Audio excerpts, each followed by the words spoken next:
এক গভীর জঙ্গলে ছিল তিন বন্ধু, বাঘ, শেয়াল আর এক বুড়ো হাতি।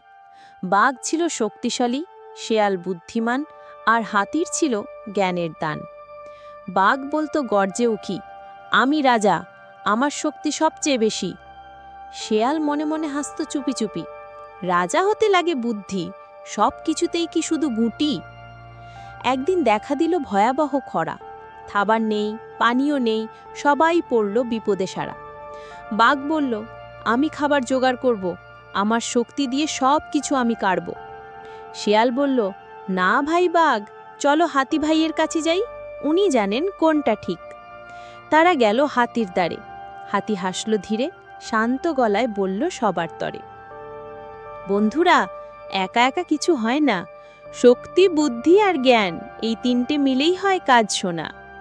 সে পথ দেখালো নদীর তীরে, যেখানে খাবার পানি সব ছিল ধীরে। বাঘ বলল, আজ বুঝেছি, শক্তি একা থাকলে কিছুই হয় না শেষে।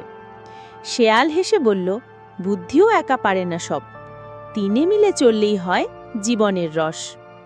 হাতি মাথা নাড়ে ধীরে, ঠিক বলেছ বন্ধুরা, এই তো জীবনের সেরা রীতি। গল্পের শিক্ষা, শক্তি, বুদ্ধি আর জ্ঞান, এই তিনটি গুণ একসাথে থাকলে জীবন হয় সহজ, সমাজ হয় সুন্দর আর জয় হয় সত্যিকারের।